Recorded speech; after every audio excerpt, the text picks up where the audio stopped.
abuse and violence, it doesn't discriminate. We see families from all backgrounds of cultures, economic status, education level. 40 years ago, a group of women came together to ensure those in need would have access to resources and support, building the South Okanagan Women in Need Society. So it started with just safe homes in our community. Individuals, volunteers that would open up their homes for women who needed a safe place to stay and their children. It also started at that point where volunteers in our community would drive women to the nearest transition house, which was in Kelowna at that time.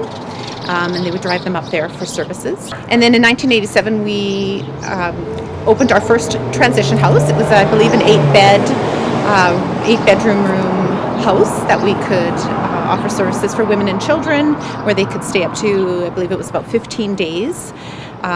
Or longer if needed, and there was some staff and some volunteers as well, and then it just continued to grow from then to right now, our current transition house. Now more than ever, the organization's services are desperately needed as the COVID-19 pandemic has greatly amplified the risks to women and children. With this pandemic, it's been, of course, so hard on everybody.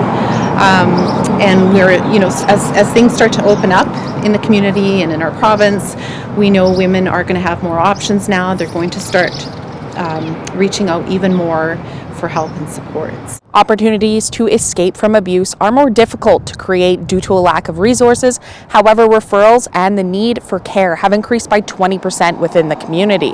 The housing crisis here is huge.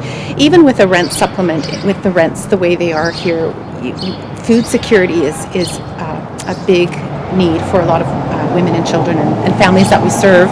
The needs that we have to provide the level of counseling for the number of referrals that we're getting, it's not enough, the funding. So we really do rely on our community fundraising and our grants. Show your support for Sowens in their upcoming virtual walk to end abuse on June 13th. For Castanet News in Penticton, I'm Casey Richardson.